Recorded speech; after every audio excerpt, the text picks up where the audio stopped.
All right, good evening to the grand crowds gathered here tonight, North Branch Nature Center. It's a pleasure to see you all. My name is Sean. If I haven't met you before, I'm the program director here at North Branch and coordinate the Naturalist Journeys series. So thanks for coming to the exciting conclusion of this six-part adventure we've been on throughout the winter here, looking this year at Vermont's forests, and particularly looking at how we create healthy and sustainable forests, looking at that word healthy in all sorts of ways, sustainable in all sorts of ways, and forests in all sorts of ways as well, and hearing from different folks who work in the profession of thinking about how to take care of our forests. So if you haven't seen previous talks in our series, I invite you to go to our presentations page, northbranchnaturecenter.org/presentations, where all of the recordings of all of our Naturalist Journeys talks and pretty much everything else we do that's in like a presentation format is recorded and there for you. Also, hello to everybody watching on the live stream as well. So I don't forget to mention it, you can put questions in the chat on the live stream, in like the YouTube chat, and at the end I'll moderate those questions to Caitlin, so I'll be keeping an eye on those. And since we're on the topic of questions, we'll have plenty of time for a Q&A after the talk, so hold your questions till the end if you don't mind, and yeah, we'll have a nice Q&A after.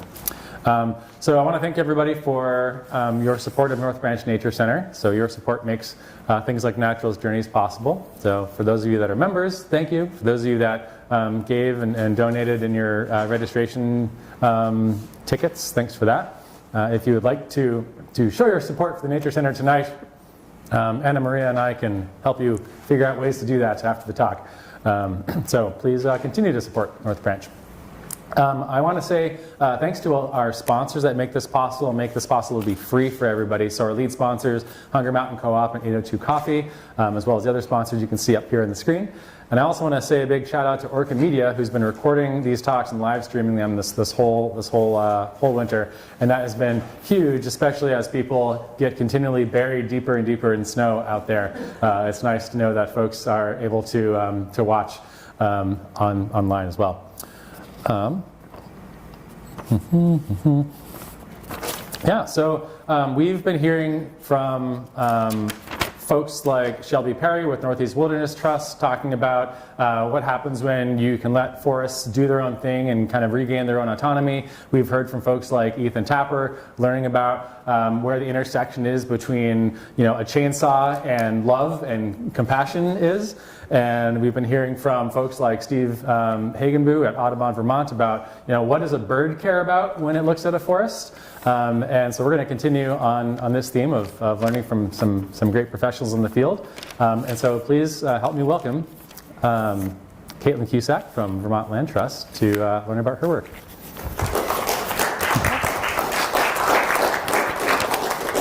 All right, great. Thanks, Sean. Can everyone hear me okay with this? Okay, great. Well, thanks for coming, everyone. Thanks for digging out and bearing the cold to join us here tonight, and for all those joining online. I hope you're comfortable sipping tea in your chairs as well. So has anyone attended all of the 6 series here? Has anyone? Oh, Sean, yes, congratulations, great. Well, it's been a great series. You know, I encourage you, if you haven't listened to the other ones yet, check them out. There's been some really great sort of thoughts and information shared. So where are we headed tonight? So I'll start with who the heck am I? And then I'll give kind of a brief overview of some of the conservation tools we have at our disposal to keep forests as forests, to protect land from development.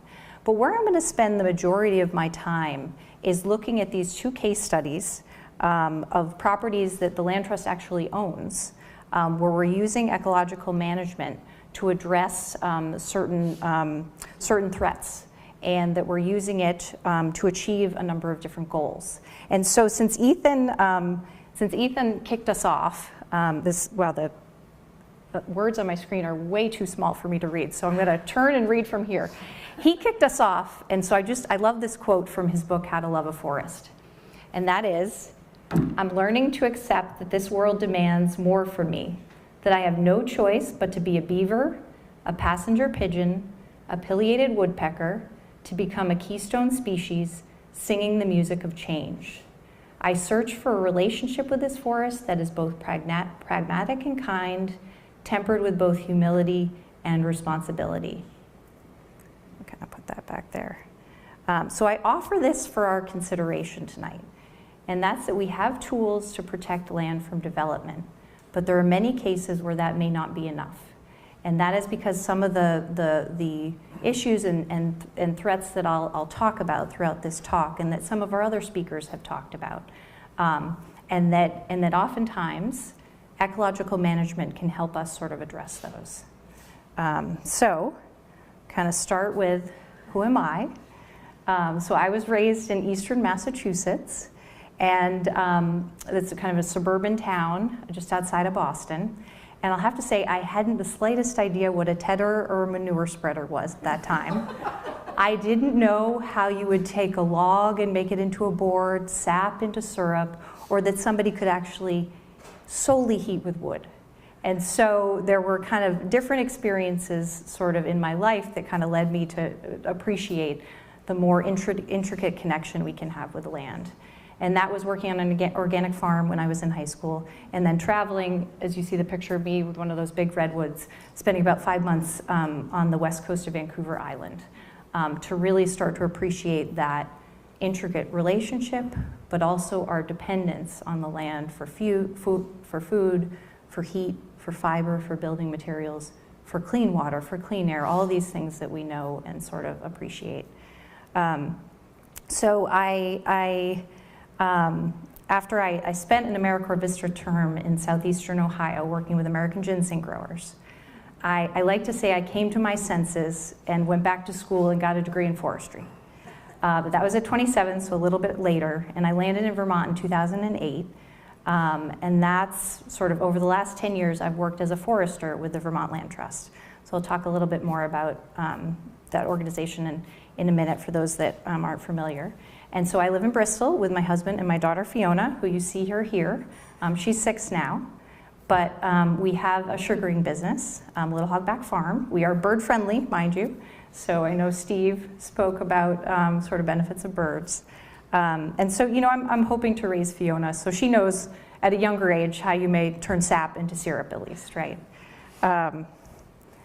So for those, are folks familiar with the Vermont Land Trust? Is that an organization folks are familiar with? Yeah, great, okay. So for those that may be new, we're a statewide conservation organization. We have a number of amazing land trusts in this state, from Stowe Land Trust up north, South Hero Land Trust, Upper Valley Land Trust. We are a statewide land trust that since 1977 has worked with local and state partners to conserve over 640,000 acres of land in Vermont. We will soon celebrate our 50th anniversary, which is pretty exciting. And VLT also owns, so that's our acronym VLT, we also own land. So I'll talk a little bit more about that in just a minute. So I mentioned, you know, we have some conservation tools that protect land from development. These are tools that keep forests as forests. And I know there's been a lot of attention probably in the news and kind of around about forest carbon. Well, these are tools that actually also protect land from development. So we have a couple of those. One is anyone enrolled or familiar with the Family Forest Carbon Program? Yeah, great. Familiar with it, great. Yeah, so this is a program, it's a 20-year commitment. It's run by the American Forest Foundation and the Nature Conservancy. And land is protected from development, and the landowner is paid for the additional carbon that they sequester and store in their forests through improved forest management. So 20-year contract or commitment. We also have carbon markets, so there's voluntary and compliance. These commitments sort of range in terms of the tenure of their agreement. They can be 25 years up to 100 years, right? And so that's where the land is protected from development and the landowner is paid for any additional carbon that they sequester and store. And those carbon credits are sold to either in the compliance market to a polluter that's regulated that will buy these carbon offsets in order, they either have to reduce their emissions or they have to buy offsets, right? And then in the voluntary market, these would be folks like UVM who wants to reduce their carbon footprint. So these landowners can sell these carbon credits on the market. So again, land is protected for development for the duration of that contract. And then current use. Are folks familiar with the use value appraisal program? Any folks have land enrolled in current use here? Okay, yep, Paul, yep, great. So this is, again, another tool that we have where the landowner agrees not to develop their land. So a lien is placed on the land by the state. And then the landowner agrees to, if it's enrolled in the forest category and the land is eligible, they agree to manage their land for a range of forest values. And that is, the agreement is sort of stays in place for sort of the duration of that time. There is, if a landowner wants to end the agreement, they can pay a land use change tax. Oftentimes that value is a significant disincentive, but it is an option, right? So this is not, what I've talked about right now are not permanent conservation, but they are sort of tools we have. And then there's folks maybe familiar with municipal zoning, right? Zoning definitely can limit the number of houses in certain parts of town. So it's, again, another tool. But where we've gotten to now is sort of what I consider the Cadillac of conservation tools, which is the conservation easement. This is really the only tool we have that permanently protects land from development. Are folks familiar with conservation easements, or folks have easements on their property? Great, I'm seeing a bunch of nods. So I'll go over this kind of quickly, but basically how a conservation easement looks. I mean, typically I've heard of land is rights are kind of like a bundle of sticks, or my previous coworker, the late Carl Powden, said it's like a bundle of pens, and he would hold up sort of a bundle of pens for you to think about. And each of those pens represents a right that a landowner has. A landowner has a right to build a house, to build barns, to farm, to harvest firewood, sort of all of those rights. And in a conservation easement, there's agreement where that landowner gives up the right to further develop their land. And those rights then, those development rights, are held by a qualifying organization like a land trust, like the Vermont Land Trust. And so that's kind of the agreement. And they are in perpetuity forever, right? So those are just some of the conservation tools that we have at our disposal that has led to sort of protection of land. But as I said, I want us to consider that those tools really, especially when we think of the Cadillac, conservation easements, those protect land from development.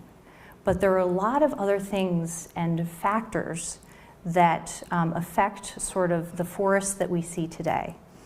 And a lot of those factors I'll sort of go around and give sort of examples of those. So past land use. Some of our previous speakers have, kind of named that back in the mid to late 1800s, 75% of the state was open land. We're now in the opposite level, where 75% of our state is forested now. But can you imagine sort of when it was mostly open land? And so the forests we see today are not pre-settlement forests. These are forests that have responded in, I think Shelby Perry said, the Great Recovery or something like that. I love that, sort of naming that resilience of our forests to come back after that disturbance. So that really dictates, what we see our forests sort of look like today. And then we think of past management decisions.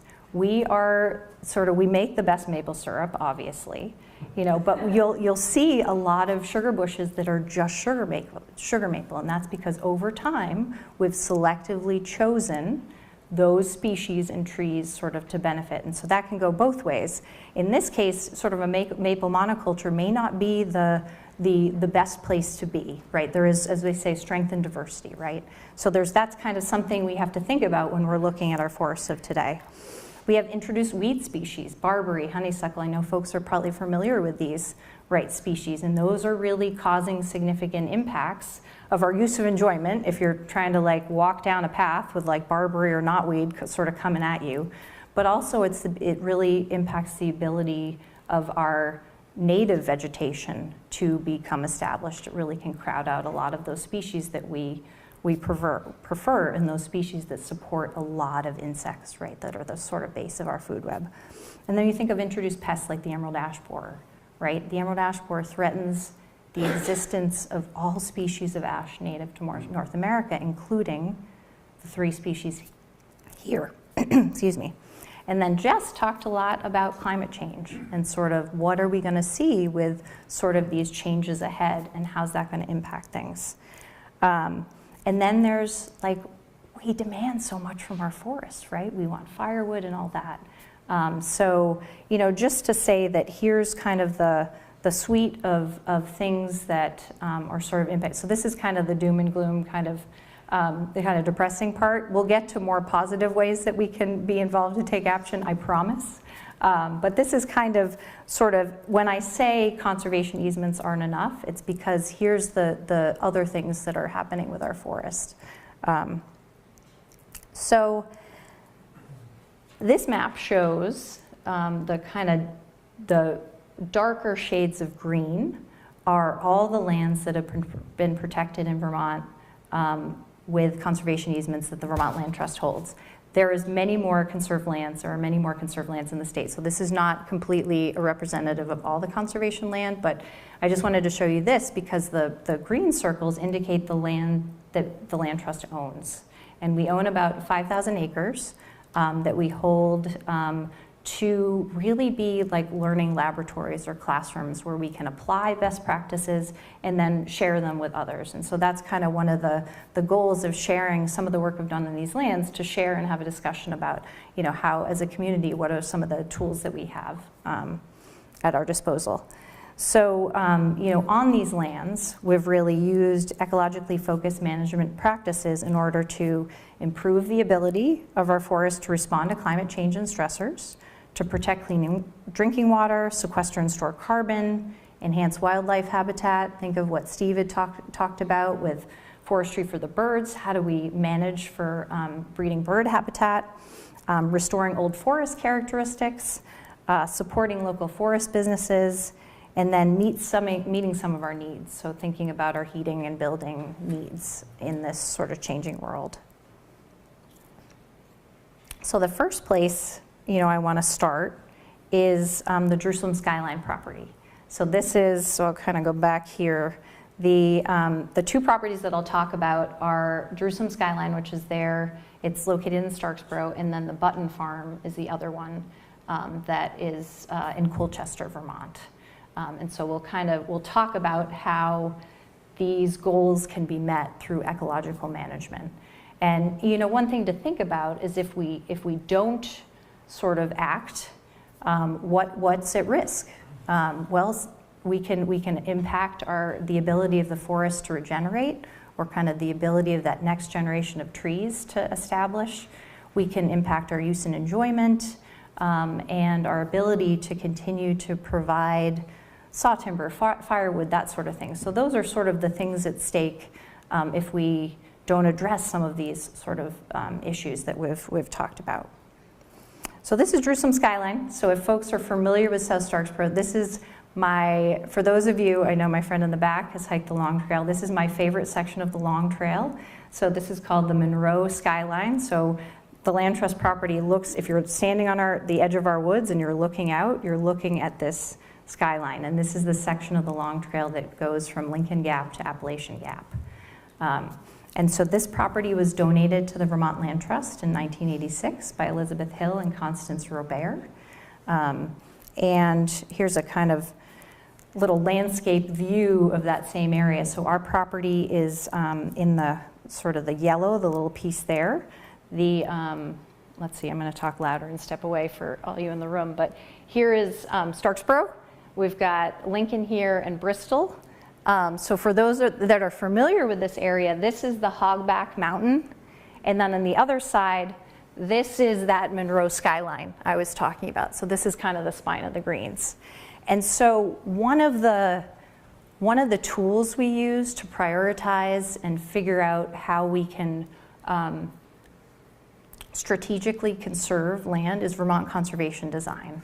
And this is really, I consider it like a statewide vision and guide for how we can protect and enhance ecological function into the future. So there are many different levels and many different factors that Vermont conservation design considers. What I wanted to share here with you is this interior forest block consideration. And interior forest block meaning The green is the highest priority interior forest blocks, and those are areas that have very few fragmenting features. And what do I mean by fragmenting features? Roads, agricultural land, residential use, things that kind of break up habitat that can have impacts on that. And so these are areas that are core habitat for a lot of species, wildlife species, right? And so you'll see our little property, we're not in a high priority interior forest block, but we're in what they consider to be a connectivity block. And so these blocks, as you can see, it's a critical linkage between those two interior forest blocks. So there are maybe some more fragmenting features like roads and agricultural land and residential development than you would find in the interior forest block. But it's certainly much less than you would find sort of in village centers or valleys in that area. So it's still serving an important ecological function. And that's for sort of wide-ranging animals to move between these two higher priority forest blocks, for the movement of plants and spread of sharing of genetic material. These are important sort of connections. So this just gives you a sense of, when we think about how do different properties fit within the big picture, this is kind of how this property fits into that bigger picture. So if we zoom in a little bit, we will see, so again, our southern boundary there at the bottom, that's the town of Lincoln. And you'll see on our northern boundary, there's that field edge. And so when we, and then the brown lines, which I'm realizing now on the screen are a little hard to see, but trust me, there's some very steep slopes on this property. And where they occur is sort of right in this area, right? This is a ridge that kind of extends, and I'm going to show you a picture of this in a couple slides, but this is a ridge, pretty steep slopes that are really hard to operate on, so they kind of are serving a little bit as reserves because it's just really hard to manage on them and have been. And so foresters divide, sort of when we think of properties, we kind of delineate what we call stands. And a stand is sort of a management unit that may have similar species composition compared to other areas of the property. It may have similar age. It may have a similar management history. And so we have two stands on this property, and you'll see stand one is in the northern edge. It's a little hard. This is the stand boundary here, and here's stand one. And you'll see it's right on the edge of that field. And based on just some of the tree cores and kind of thinking of the history and some presence of stone walls and some of these open grown old maples, it's thought that particularly along the field edge probably was pasture and reverted from pasture about 70 to 90 years ago. The rest of the property, there were probably some areas that might never have been cleared, but certainly there was, kind of use of the property for pasture, but certainly a lot of sugar maple on the property, so with evidence of sugaring as well, kind of throughout its history. So I just wanted to kind of share that as kind of the history kind of this place. And to say, back to our consideration for the evening, this property is protected from development. But when we looked at sort of different assessments, we identified some vulnerabilities and some issues that we then were able to address or are addressing sort of using some ecological management tools. So for those of you, so did anyone hear has anyone heard Steve Hagenbuch talk about forestry for the birds and bird habitat? Okay, I'm going to put you on the spot. Okay? So so I should back up just a second. This property has been enrolled in current use since 1988. So it's been under the guidance, the management's been under the guidance of a forest management plan since then. And for current use, you have to update your plan every 10 years. So in 2018, or looking towards 2018, was another one of our management plan updates. So I had a couple of assessments done that have helped guide our management going forward. And one was to invite Steve, who is a conservation biologist and forester from Audubon, Vermont, to come out and do a forest bird habitat assessment. Okay? So for those of you that are aware of this, in looking at this forest, when you think about forest bird habitat features, what seems to be missing? Understory, yes, awesome, great, thank you, perfect. So understory, and the understory is really sort of 0 to 5 feet off the ground. And why is the understory, what's the understory important for? Nesting habitat, food, for Perfect. Perfect, awesome. Okay, so one of our participants here, nesting habitat and food and cover for bird species. So that's definitely something that Steve identified as missing in this. And it makes sense. I mean, the last time we did any forest management on this property was 1994. So that was about, over 25 years ago. And the canopy had kind of closed in. And so we have this, situation where we don't have a lot of woody vegetation in the understory. There's not a lot of light reaching the understory. Any other components that you can think of that might be missing? A little harder to... Older trees. Yeah, older trees, great. They're pretty young, a lot of saplings or small trees there. Yeah, yep, so older trees. We do have some on this, you'll get to see them. We do have some, not in this photo, but yes, no, you'll get to see some. Yeah, anything else? What would we think would be? Think of like woodpeckers, pileated woodpeckers. Yeah, awesome. So snags, so standing dead trees, and then down wood on the forest floor, right? Those are things we're missing. And so here's a little fun test of our bird species. This beautiful bluebird in the middle. Folks know what that is. Oh.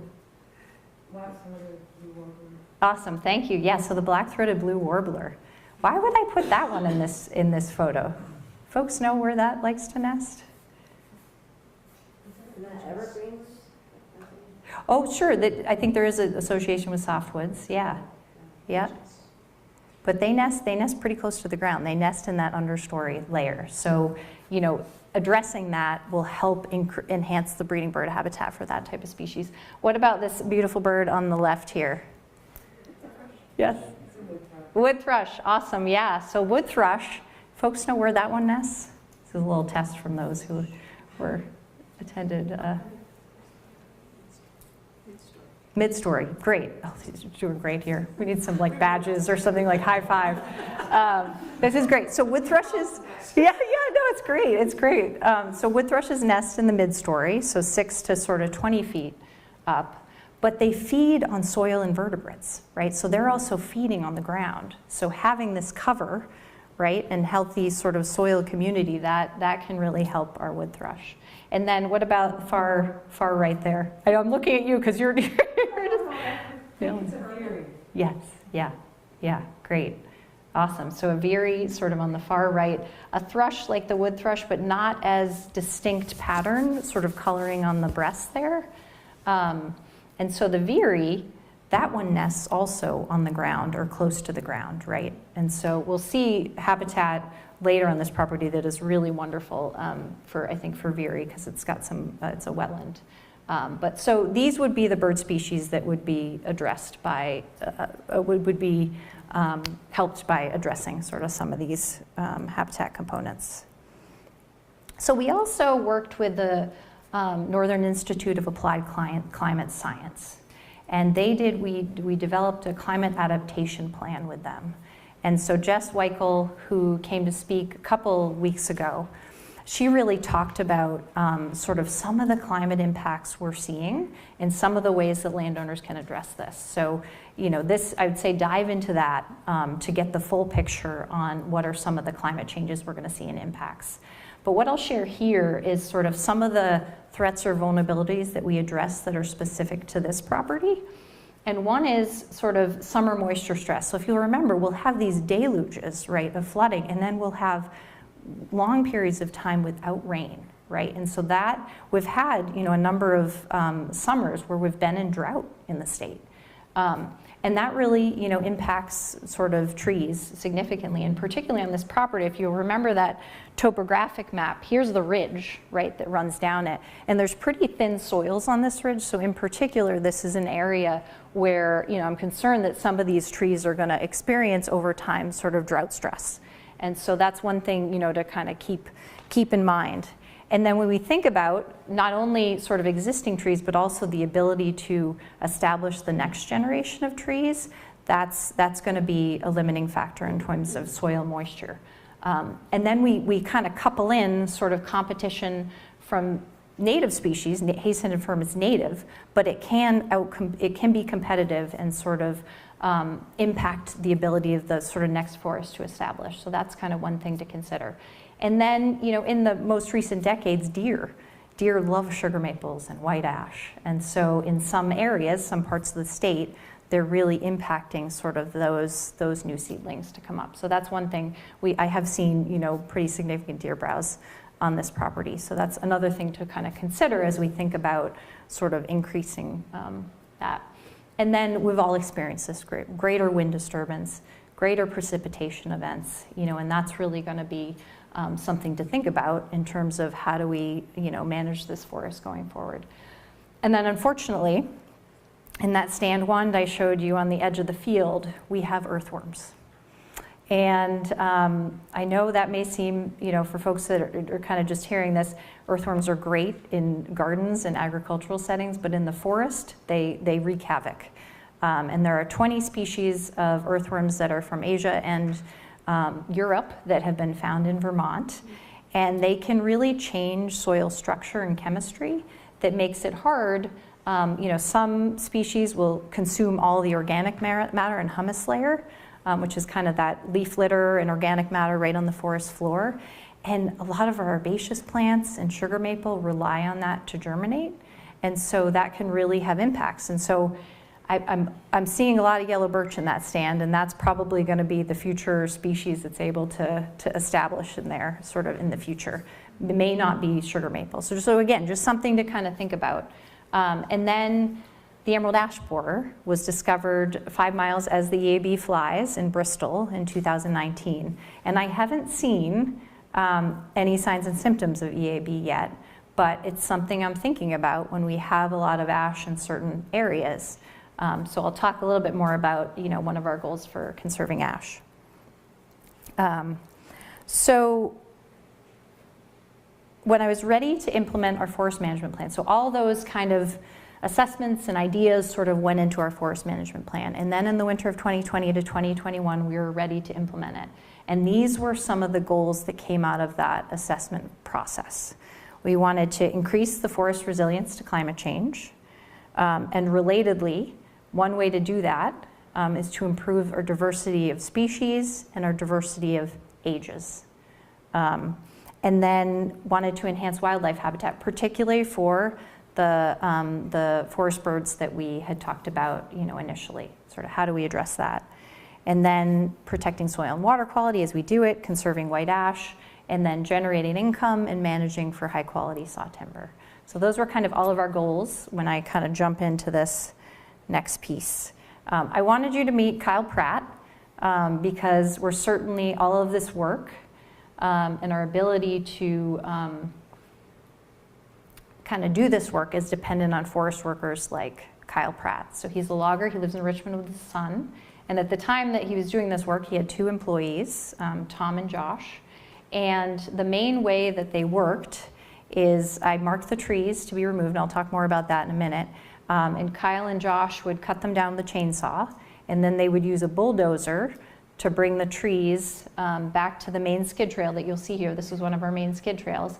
And then Kyle used the grapple skidder to bring them back to the landing. And so you'll see it's a grapple skidder. You see the grapple, which is the big hook that basically grabs the bundle of trees and lifts them and then pulls them out to the landing. Kyle was great to work with. Some of the things I was asking is I'll share about later, where he was kind of like, I'm not sure about this, but we had a good relationship and good communication, and I was happy with how everything, came out. Okay, that's a question? Yeah. Okay. Why were you selected cutting those trees? Yeah, I will get there. Yeah, I'm going to get there. Yep. So the question was, why were you selective cutting those trees? So I'm happy to. I will address that. So we'll keep going. Great. So the main techniques we used were removing single trees and small groups of trees.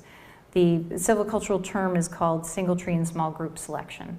And so by removing single trees, we were trying, or small groups, 2 to 3 trees, we were creating, they would really be sort of small gaps in the canopy that let, not a lot of light to the forest floor. And so that really favored species like sugar maple and beech, those that are what we call shade tolerant, or able to grow sort of in pretty shady conditions. But in this harvest, I also put in 5 larger groups, and those ranged in size from 1/4 of an acre to 3/4 of an acre. And if you'll remember, one of the goals was to increase climate resilience by increasing species and age class diversity. So in those larger gaps, we'll get species that need more sunlight in order to establish and grow. And so species like aspen, white ash, birch. So these species, by creating larger gaps, we're also going to get a diversity of species. So we'll have the sugar maple and beech sort of in smaller openings, and then sort of in these larger openings. And then that is those new trees, that's the next age class. So that's how in this entry we're increasing our diversity of ages on the property. And this really mimics sort of this single tree small group selection really mimics wind disturbance. So when you get sort of wind damage or a windstorm that comes in, it's going to create these gaps, right? And that's where sort of new trees will establish. And so it's kind of helping us achieve a lot of these goals. So Aldo Leopold said to keep every cog in wheel is the first precaution of intelligent tinkering. And so one of the sort of missing pieces in our forest is large downed wood, right? And so that's something that in doing this management, I asked the logger Kyle to any really unmerchantable sort of poor quality wood, I was like, it's marked, cut it and just leave it. And so there's sort of an example of that. And that's providing great wildlife habitat perching sites for drumming. I know Steve showed a great video of a ruffed grouse drumming on one of these logs. So ruffed grouse would hop right up there. Great amphibian, kind of cool, moist places for amphibian, lots of decay organisms as that breaks down, nutrient cycling, right? And then I also asked Kyle to leave, all the tops were left in the woods. And I asked him not to limb them, meaning don't cut them down so they're lower, leave them intact and messy. And it's something that he was pretty concerned about because of the aesthetics, right? A lot of landowners are very concerned about the aesthetics, and that was really messy looking. And I assured him that this was my decision. Mess is best, right? In this case, because that mess, it's going to take much longer for that to break down if it's left intact. That kind of fine woody material, it's protecting any trees that establish from being browsed by deer, and it's providing great cover and substrate for insects, for birds to sort of glean and find cover underneath. So kind of that was an important piece of this project to have done, to kind of leave those tops intact. And it's helping kind of restore or kind of build these sort of missing pieces. And then, so here's our elder, here's our kind of old tree. These trees, there are some trees that you can tell they were pasture grown because they branch pretty low. So when this was cleared, these were the trees that were left, and they're probably, give or take, about 150 years old. And these are our legacy trees. So these are the trees that will be left to live out their biological lifespans. They will, eventually, pieces may break off. That's going to be great, downed large pieces of wood. They'll eventually can become standing snags, and really it's, their whole life, it doesn't end when they die. They're still contributing huge values even sort of in their death. And so those are the trees that will be left. And I really love, so Jerry Franklin's a forest ecologist and old growth expert. And he described old trees in this way. An old tree is not simply an enlarged version of a young tree, any more than an old person is an enlarged version of a child. An old tree has developed a whole lot of idiosyncratic characteristics over time as a result of opportunities and blows that it has suffered. And an old tree provides absolutely unique attributes. And so for those that have read, I'll kind of try to connect some of the speakers in the series, Ethan's book. He's got, one of my favorite chapters is on the wolf tree. And he really does a great job of describing all these what we call them absolutely unique attributes, right, of wolf trees. And so some of those are kind of perch sites, right? That tree is still sequestering a lot of carbon, and it's stored a heck of a lot of carbon over its lifetime. Oftentimes they have cavities. Does anybody subscribe to Mary Holland's blog? Yeah, well, I love the recent one, and just learning that 1 out of every 4 wildlife species in New England rely on cavities, which is cool to think of the role that they really play. And just the bark. I mean, bats can kind of sort of sneak up under there. Mosses, lichens, it's just a great sort of substrate. So there's a whole almost like ecosystem just in sort of these one trees. So important to kind of leave those. So when we have them, we leave them, we protect them. And even honestly, if pieces of them fall on the ground as sort of large material, I mark it off, and they're, I don't want bulldozers or skidders driving over it. We're just going to protect them sort of intact. So that's kind of a thing that, can be done to kind of protect some of these important attributes. And then, given the arrival of the emerald ash borer at VLT, we've really been thinking about how do we conserve ash? How do we leave a future for ash and invest in the future of ash in the state? You'll see here, if anyone knows my colleague, I know Paul, I know you know David McMath, he's about 6'2", and he is standing next to this big ash tree on this property. And so, some of the things that we can do to invest in the future is to not cut all the ash, right? There is no solution yet to the emerald ash borer, but there is known resistance. And so if we cut all the ash, we're not giving that resistance a chance to express itself. So we did harvest some ash in that single tree small group selection approach that I shared about, but I left a lot of healthy ash as well, and that maybe there will be some resistant ash in that. I also, in those larger openings I talked about, I hope is to regenerate ash in there, and we'll get that next sort of generation established. And then I treated, you'll see it's a tree injection method that will keep those trees alive. I need to inject them every 3 years over the pressure of the emerald ash borer infestation, but they will kill any emerald ash borer that try and feed on that tree. And so that is a goal to kind of keep a naturally reproducing population on the landscape. And VLT is kind of doing that on 10 of our different feedlands and in collaboration with different partners in order to keep genetic diversity intact so that we have sort of this population sort of going forward. And then, yeah. Just wondering what that injection is. Yeah, so it's called emamectin benzoate. It's a systemic insecticide. Yep. Can you say it one more time? Yeah, emamectin. Oh gosh, E-M-E-C-T, I'll follow up with you after and spell it out, but yeah. Yeah. What was the second word? Benzoate. Benzoate. Yeah. Thank you. Yeah, I can spell that for you. Hard to do it, yeah. In front of a group, yeah. Yeah, so that's something that we're also doing as well, investing in. And then this funny acronym here, MAMA plot, managing ash mortality. I also have a plot on this property that's 40 ash trees that I will not cut. I will let them be attacked by the emerald ash borer, and we'll see if any of them have any resistance, because what they've been finding, they call them lingering ash. And these trees may eventually die, but they survive well beyond what all their neighbors sort of, once their neighbors have been attacked and died, they seem to survive, and they have some level, that tree is mounting a successful response to the emerald ash borer. And what they're doing is they're breeding now. They have these orchards where they're breeding, North Carolina, Ohio, they're breeding that resistance sort of into the species. So that's, yeah, pretty exciting. So we're sort of, looking at that too. And so just kind of wrapping up with this case study, I did want to say that we also, money generated from forest management can help offset the cost of land ownership. And it also supports local businesses. And so we had about 110 cords of firewood were sold to a firewood dealer down the road, literally just a mile down the road.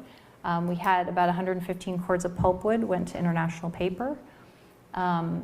A little over 2,000 board feet of veneer saw logs, so like the highest quality saw logs. Those went to Columbia Forest Products in Newport, and then we sold almost 50,000 board feet to a sawmill in Quebec where they'll turn them into lumber.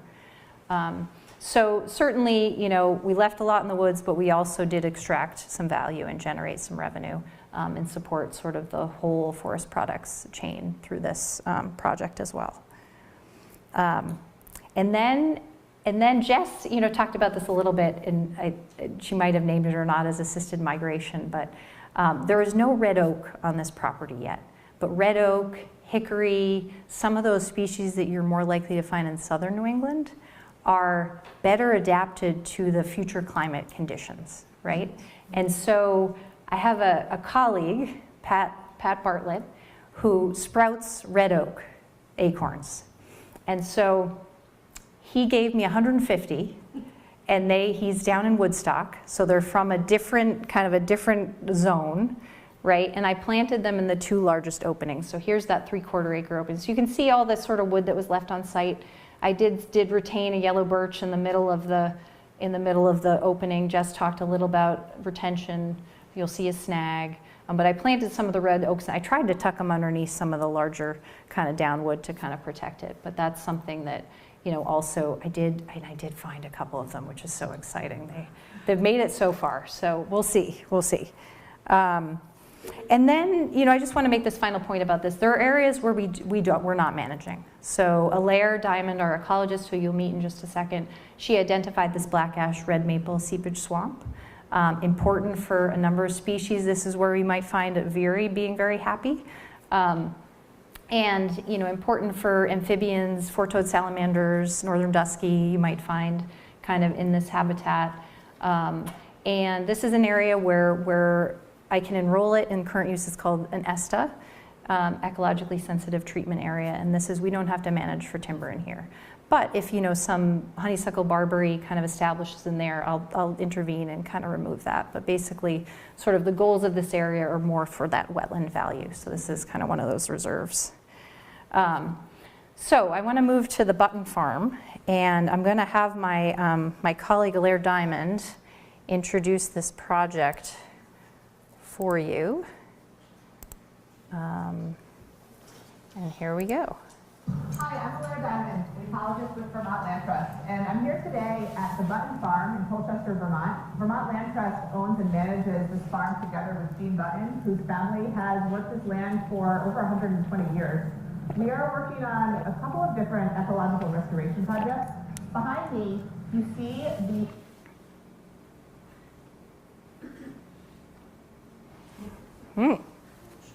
All right, hang on.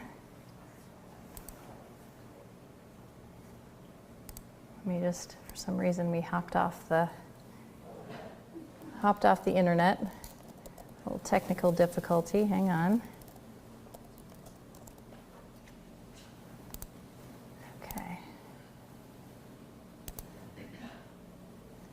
Okay, let's see if this.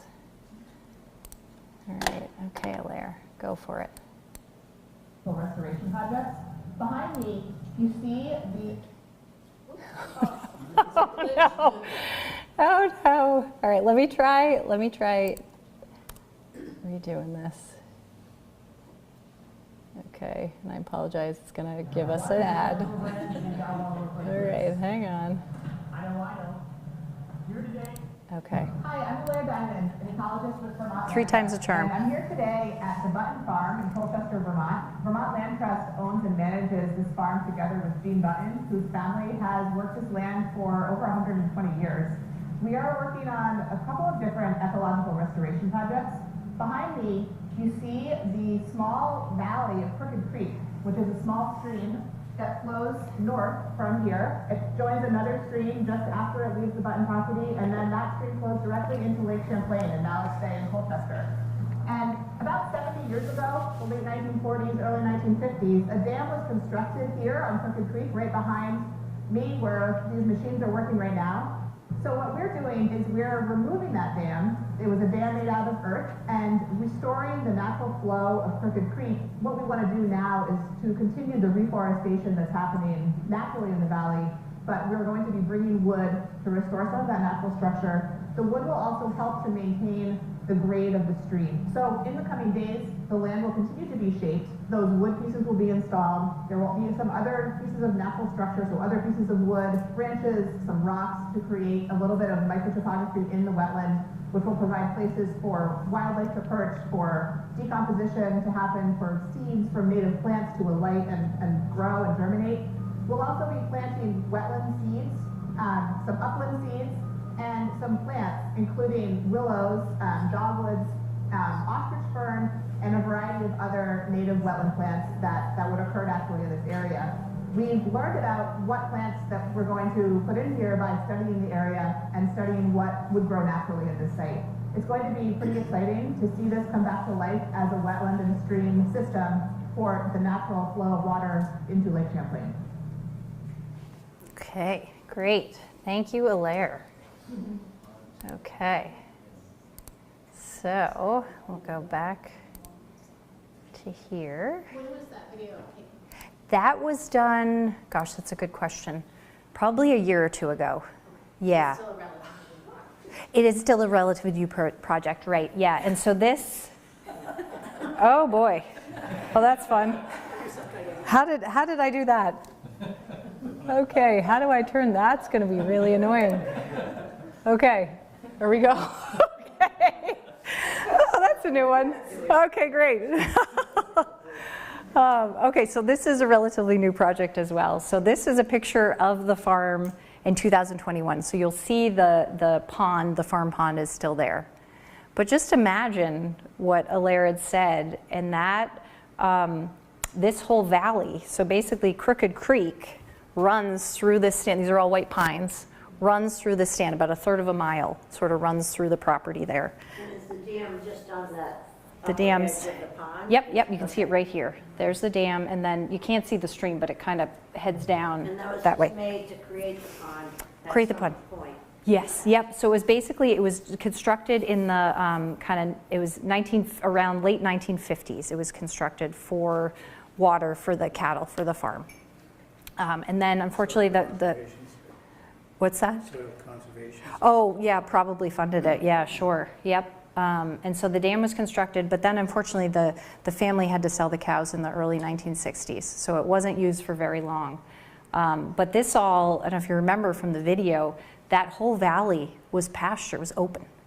And so these trees are actually relatively young. They would have established after that the cows were removed. So they're, kind of 1965, around 1965, 1970 is when they started to grow back. So you can imagine this was all sort of open land. But since then, what we look at here is this is Crooked Creek. So sorry, I keep moving away from the, but so as you can see, this is what we call an incised stream. So it's pretty deep at the banks, and it's really in only high flood events that this stream can access its floodplain. So here's the floodplain of Crooked Creek. So this is a result of sort of over time, this stream, it's dug itself deeper and deeper into the ground. It's coming out of that pond. It's somewhere. coming out of that pond. Yep. So it starts above the property. It comes down through the pond and then exits below the pond, and then joins another tributary and eventually ends up in Lake Champlain. So this is Colchester. The property is pretty close to the lake, sort of as the crow flies. And so this diagram up on the left here, I know it can be a little bit hard to see, but it's basically the evolution of restoring a stream. So Crooked Creek is here up at the top left. So you can see single channel incised stream. And this is where Alaire has us headed, right? Pre-settlement, our streams, and this is influenced by beaver, were really not single straight channels, right? They were braided that would break apart and come together and enter a wetland and then break apart and come together again. And so that's kind of what Alaire is trying to move us towards, with this project. And how they're doing that is she worked with a class at UVM, Beverly Wemple's class, and they installed these structures called beaver analogs. So remember Ethan wanted us to be a beaver? Well, it's happening on the Button Farm. And so what you'll see here is the students at UVM are using, you're gonna love this, buckthorn. A lot of buckthorn on the property, and we're doing a lot of introduced weed control on the property. But the buckthorn posts are gonna be put into these structures. And so you see here's the sort of LiDAR of Crooked Creek. Here's the pond. the dam, here's the stream, and all these X's, these yellow X's, those are these beaver analogs. I'm going to show you a photo of that in a minute, but a lot of them were installed, and so these students helped to develop the design and engineering around where and how many of these structures will be put into the creek. European buckthorn? You're doing what? Yeah, so common buckthorn. Not European. Common, it's the same, yeah, I think same thing, yep, introduced from. So they're cutting it, so let me show you, that's our next slide.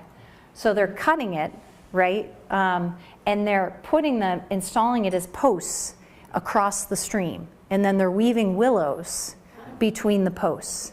And basically what that's going to do is it's going to encourage the stream to kind of slow down and sort of access its floodplain. Where are you getting the buckthorn From the property. Unfortunately, it is a Champlain Valley, so we probably have 8 different species of introduced weeds on this property. We're in a 3rd year of doing control, but there's still quite a lot of material out there to use. So it's kind of, I don't know, it's kind of, I think, a beautiful loop to be able to control the buckthorn and use it in a stream restoration, which is great. So here's a picture. So the red circles on the stream here, here, and here, those are where these structures have been installed. This is a group of that sort of buckthorn material that was cut to use in the installation. So what you'll see here, what's really cool, is I don't know if you've noticed, but this was after a big precipitation event. Do you see this ponding? So the stream is going that way. They're already working, right? It's cool. It's causing this ponding, causing the sort of stream to start to access its floodplain, which is really exciting. They also installed these, they're called post-assisted log structures. So these group of sticks are secured to one side of the stream. And what that's doing is it's encouraging the water to meander. It's pushing the water sort of away from that bank where it's going to continue to sort of cut in and pushing it towards the other side. So that's kind of one of the other structures they included. So here's a little bit more. So all that work was done before the dam was removed. So they were kind of getting the stream ready for this next phase of the restoration. And so you'll see here, this is where, Alaire was talking about really the goal being to restore Crooked Creek to a naturally flowing stream valley. And so part of that work was you saw the pile of trees that were uprooted. And what they did is in the stream valley where the pond was, is they crossed them. So here's one root wad, here's another root wad, and they cross them. And that's to really kind of maintain these wooden structures, maintain the grade sort of that valley as it kind of makes its way down to Crooked Creek. And that's, we don't want this sort of stream to kind of incise. And now that we've kind of removed the dam and restored that natural flow, we want to encourage it to meander, right? And we don't want to have sort of this steep grade that will kind of create that incision. So that's kind of the role that those wooden structures play. So that's a lot of partners went into this project, as you can imagine. And so I just wanted to kind of show this slide. But it's something that is kind of with their Alaire's with a group from UVM sort of and other partners monitoring the change over time to see how the stream kind of restores some of those attributes. Yes. Will you be planting trees there as well? So they did a bunch of wetland planting in this area. So brought in turtle heads and sort of native vegetation. And then I think naturally over time, but certainly monitoring for the buckthorn and like all those introduced weeds that they don't kind of establish in there. But this is one, VLT does a lot of riparian, a lot of partners do a lot of riparian planting along streams. And this one, they haven't done a ton of tree planting in this yet, but certainly have planted some other shrubs and things like that. How did the floods affect this property? Yeah, like the recent ones this past winter, yeah, there's, if you go to VLT's YouTube page, there's some footage of kind of how this kind of area weathered that. And it definitely was helpful to have these structures in place. Yep, and to have this kind of set up and restored before that happened. Yeah, yeah. Was this the same project you wrote about in Northern Woodlands? don't know, maybe, probably. Yeah, she's done a couple of these type of projects. This was probably the sort of biggest one that involved a lot of pieces where she was trying, they call it process-based restoration and storing these beaver analogs. I think this was the first one she did that on, so probably, yeah. So that's another good place you could read more about this, yeah, project. So yeah, so just to kind of summarize kind of our journey. I think we're just starting to see, and you asked about the stream restoration, what are the impacts or results of that project? We're just starting to see, some of the benefits of this this work to create more resilient forests, more resilient landscapes. There is funding and support for this type of work for landowners. I know that stream restoration was very complicated and there's a lot of partners, but there is for private landowners it's hard to know what the future will bring, but the Natural Resource Conservation Service provides cost share funding for landowners. And they have a number of different practices, but one is strategic woody inputs, which is basically a version of a kind of little bit of a larger version of the beaver analogs that Alaire had done. I mean, that's something that it's a small enough project that, could, be implemented by a number of different ways, the beaver analog part of it. But there is cost share through NRCS for that.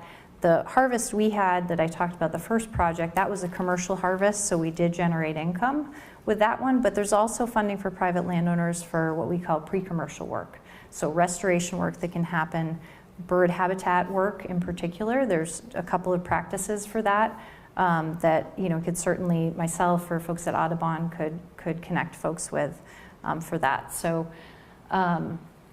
And certainly private landowners for working with a forester. Foresters, can certainly help you implement these type of practices on your own property. We're using sort of our best available science, but there's, we definitely don't know everything. So we're kind of monitoring, paying attention, trying to see what actions worked well, what didn't, and how do we sort of adapt going forward. Yeah. If you want a therapist, you can go and what kind of, I mean, we don't do a bit too much here, but. No, it's good to go to a therapist. Yeah. Tell me what kind of things you want them to have. Is there any kind of search tool like that for foresters? Because I'm going to guess, everything you said here, and looking at the number of partners that are involved with any project, yeah. It's really hard to have that if you're a landowner with 10 acres or 20 acres. Right, yep.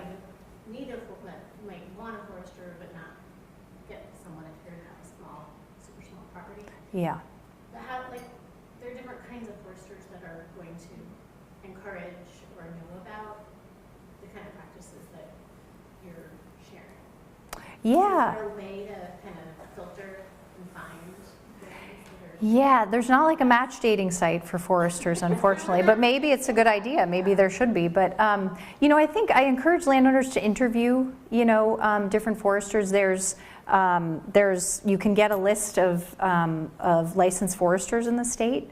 I encourage folks to talk to other landowners, talk to friends and neighbors, to talk about sort of what their forester is. Are they, happy with sort of the work they're doing? Yeah, I know, Paula, did I see your hand go up? Did you have other suggestions there? Well, yes. First of all, there's different kinds of foresters. Yeah. Some of them work for the state. Yeah. For example, at the federal government, and their view is going to be different than an industrial forester who works for a lumber company or a paper company or something. Yeah. Because they're primarily looking to produce product. Yeah. So there's a lot of things that change the point of view that the forester may have. Mm-hmm. And we all sort of follow, like everything, follows public opinion to a certain extent. And I look at the evolution of what's happened, just since I've been involved in forestry, which is a relatively short period of time in life of a forest, but I've watched all these things change. You weren't supposed to drop any trees in a stream. because that was gonna mess things up. And now we're building dams in the streams with the trees. Right. You know, Yeah. or Yeah. there was a time when we were supposed to be lopping all of our tops, you know, and getting the best utilization we could, Yeah.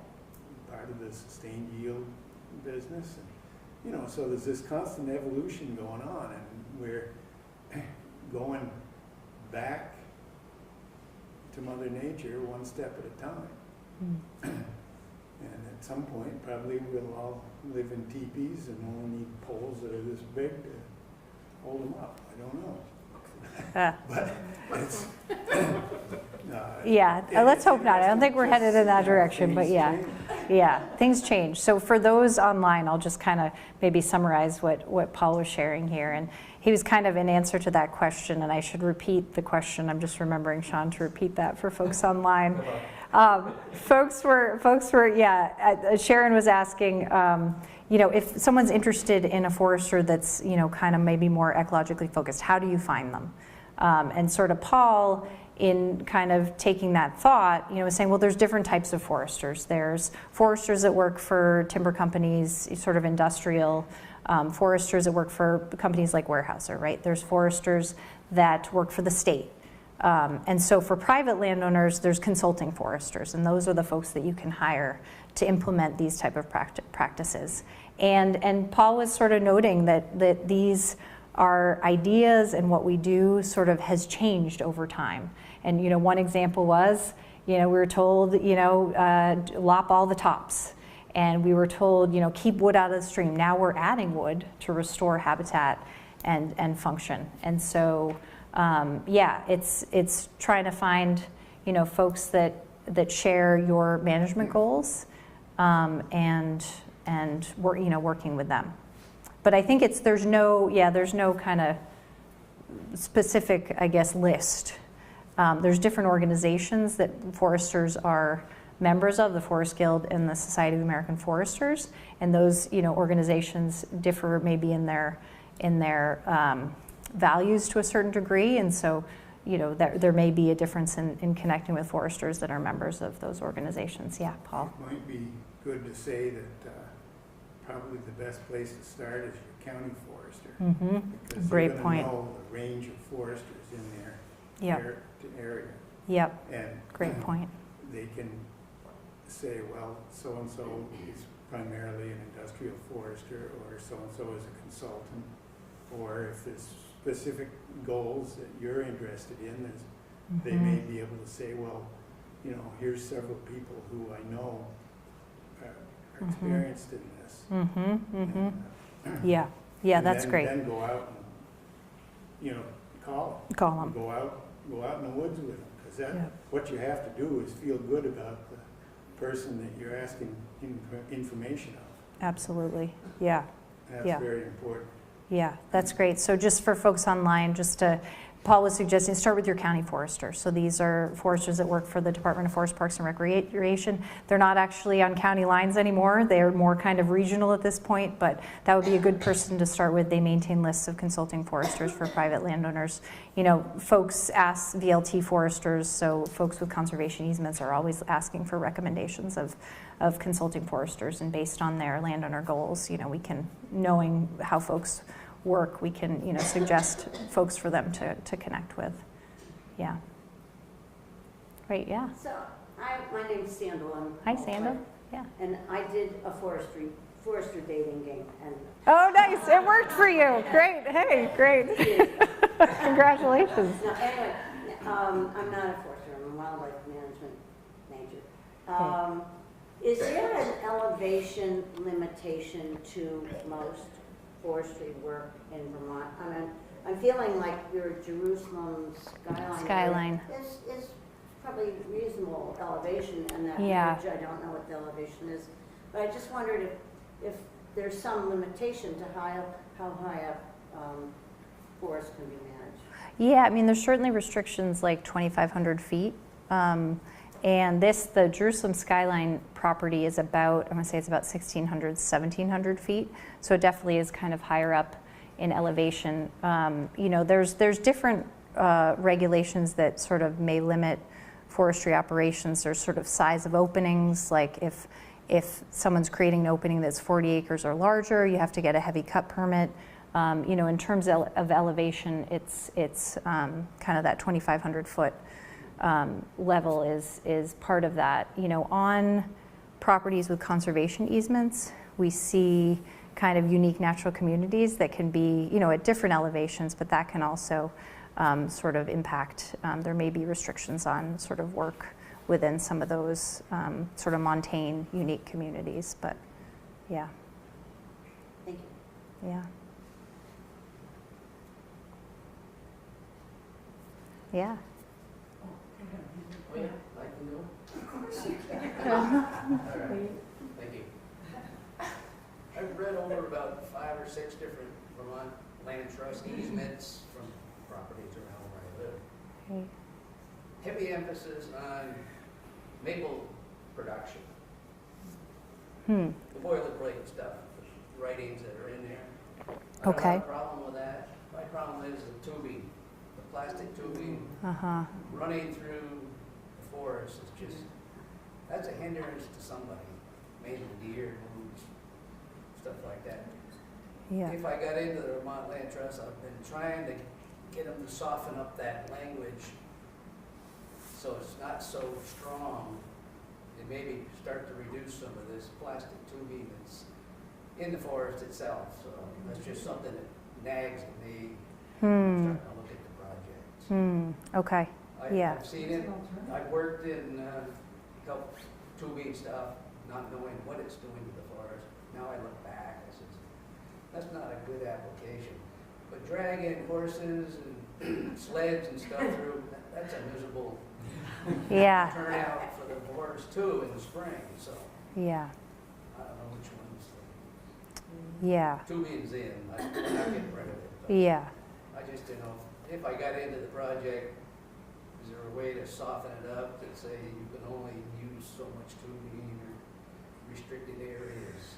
Because it's very, very heavily weighted to maple sugar production in the writing for the Vermont Land Trust. Yeah, well, I guess so for those online, this gentleman has looked at a couple of conservation easements that the Vermont Land Trust holds and, you know, has made an observation that the language is heavy on sugaring and is concerned about sort of tubing and sort of impacts and in the forest on that. So I guess what I would say is sort of the conservation easement, I'll sort of go back to the purpose of the conservation easement. It's to limit residential, commercial, and industrial development. It does allow management, sort of, and it sets some sidebars, but it doesn't, unlike the current use program, it doesn't actually require anybody to manage, either for sap or for timber or for any of that. But what it does require, if they are going to manage their forest, that they have a forest management plan that's approved by a forester. So I guess, you know, in thinking about our easements, and each easement is unique, so, you know, I'm not aware of what specific easements you were looking at, but I know what it says is it outlines in our permitted uses section, it outlines what the landowner is permitted, what rights do they retain, right? And they do retain the right to harvest sap, they do retain the right to harvest timber. And so, you know, I'm not aware of our easements emphasizing one thing over the other, because our easements are calling for a balance, right? It's a balance of forestry values, scenic values, wildlife values, right? That's kind of what the balance is looking for.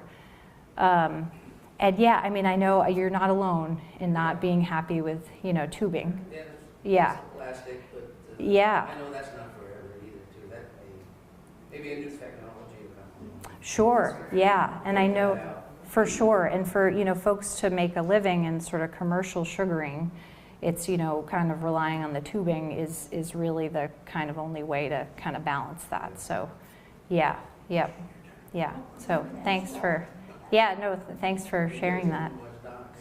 Yeah. Okay, Yeah, yeah. okay. I love seeing how they're trying to make a stream go back to the native Yeah. stream.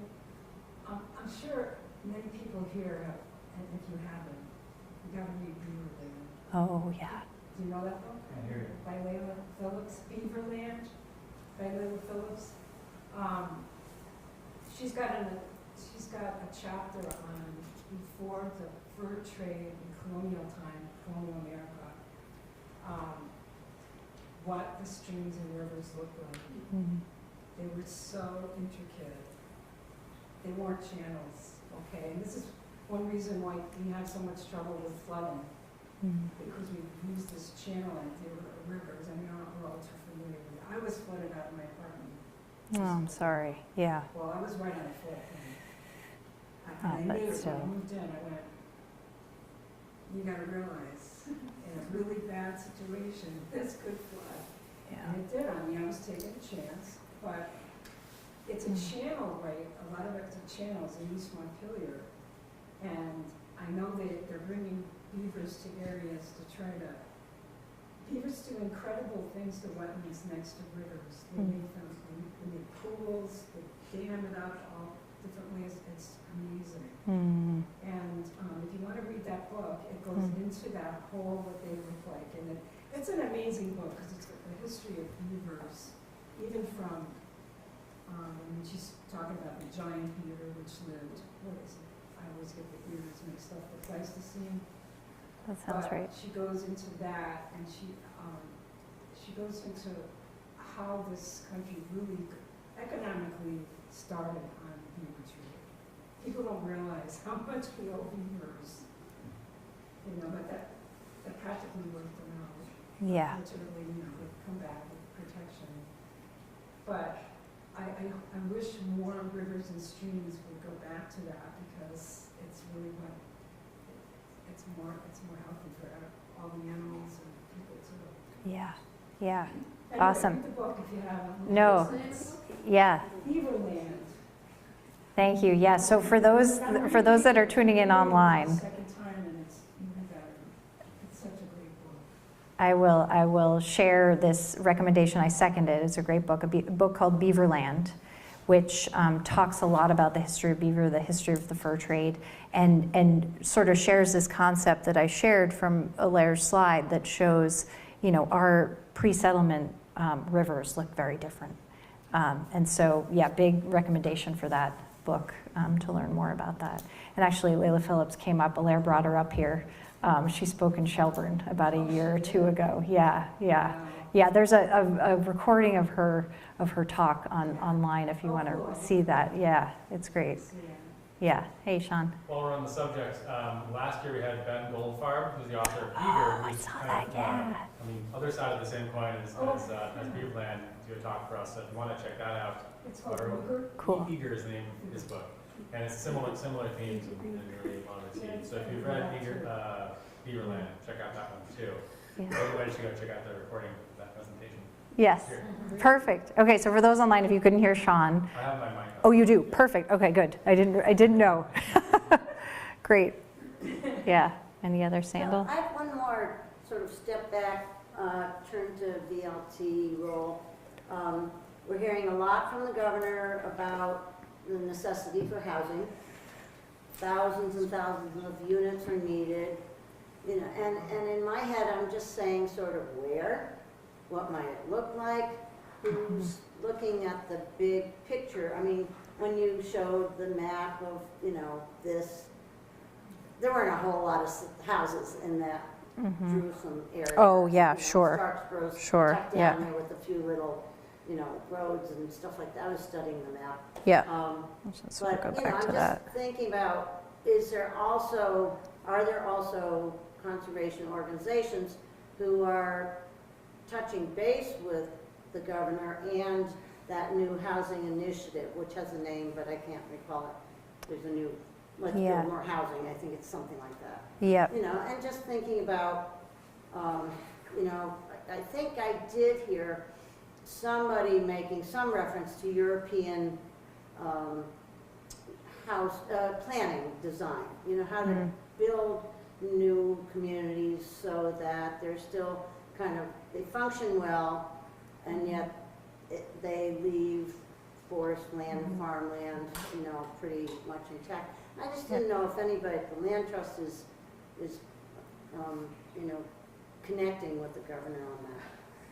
Yeah. So the VLT is part of the Vermont Housing and Conservation Coalition, and is also partners, it's called the Forest Partnership, so a number of different organizations, VLT, the Nature Conservancy, Vermont VNRC, Vermont Natural Resources Council, Audubon Vermont, and I know Vermont Housing and Conservation Board's part of that Vermont Housing and Conservation Coalition, so they're certainly working sort of with the legislators and governor to, think through that. I'm not directly involved with that, so I can't give you any sort of specifics of how, but I know they are, and I'd be happy to, touch base with our leadership team, members that are sort of part of that for more specifics. But I know that they've been working through that coalition to think on that. And it happens at all levels, right? Like municipal government all the way sort of up. So, yeah, important. We're running out of time, so I have a couple of questions, but I want to invite anybody else who has a concise question to go for it. Yeah, hi. This is maybe a chicken or the egg kind of question. So you mentioned these are both, learning labs, the case studies. Does VLT, go out looking for these kinds of lands to manage, or is it more when a land is conserved, then there's this kind of plan that forms around a particular scenario? Yeah, that's a good question. I would say for lands we own, it's typically been lands that have been gifted to us. We haven't sort of been in a place to sort of proactively manage lands for this type of work, but we do have, I'll say that with a caveat, in that farms, right, we do proactively conserve through our farmland access program. A little different, but on those, we are also looking for sort of restoration opportunities as well. For properties that are conserved, right now, really, so many folks are interested in conserving their property that we're not sort of the alternative that you were talking about, sort of proactively going out and identifying sort of properties to conserve or do this type of work on.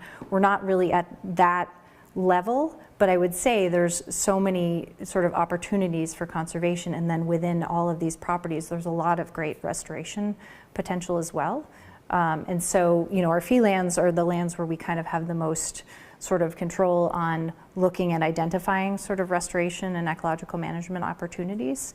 But then certainly as lands are conserved, and even lands that have been conserved for a while now, we're going back and with funding through the state are able to put river corridor easements on them and think about restoring sort of riparian buffers. So a lot of tree planting, that sort of thing is also happening sort of on those properties. So yeah, so there's a lot of opportunities on sort of existing, and then what properties folks are interested in, conserving at this point. Yeah. Yeah. How often do you have to go back to a property and do a reevaluation and come in with the heavy equipment and do major work on it, and how much is just sort of checking it now and then? Yeah. I mean, so current use requires a management plan update every 10 years. So that's kind of like a nice interval, right, to see how the foresters responded over those years. And really, the entry of doing management activities is so like property specific. There may be some properties that it's either sort of young forest, and so it just has a while to go to properties that are really recovering from poor management or some issues that are just, there's not a lot necessarily that needs to be done right away. So it really is pretty specific. For the property, the Jerusalem Skyline property that I talked about, typically we're managing that for what's called uneven age management. So that means we're trying to establish multiple ages of trees, multiple cohorts or age classes of trees over time. And typically the interval between harvests for that type of management is every 15 to 20-ish years, right? And so we won't go back to Jerusalem Skyline for that type of project for another 15 to 20 years. But some of these stream restoration projects and that's all kind of sort of what needs to be done sort of now. And so I think once Alair does that sort of monitoring and seeing what's needed, is there any other work that's needed? I know there was a little bit of, so what we didn't talk about is above that dam, there was a culvert. and that's how the stream entered the pond. And so that culvert had to be resized. It had to be made bigger. But after they did that, there was a little bit of erosion that needed to be addressed to kind of stabilize that, so it can continue, because there was a farm road that is used to access the property. So yeah, it kind of depends sort of on the project and sort of how often you go in there. But typically, you know, we're monitoring properties for easements every year. On these properties we own, I'm out there multiple times a year, you know. So yeah, it kind of depends, but yeah. Well, I think we'll wrap things up there. If folks have any other questions that come up, feel free to come up and hang out and chat a little bit. But thanks everybody for coming out, and thanks very much to Caitlin. Thanks, John. Yeah, thanks everyone. Great. All right.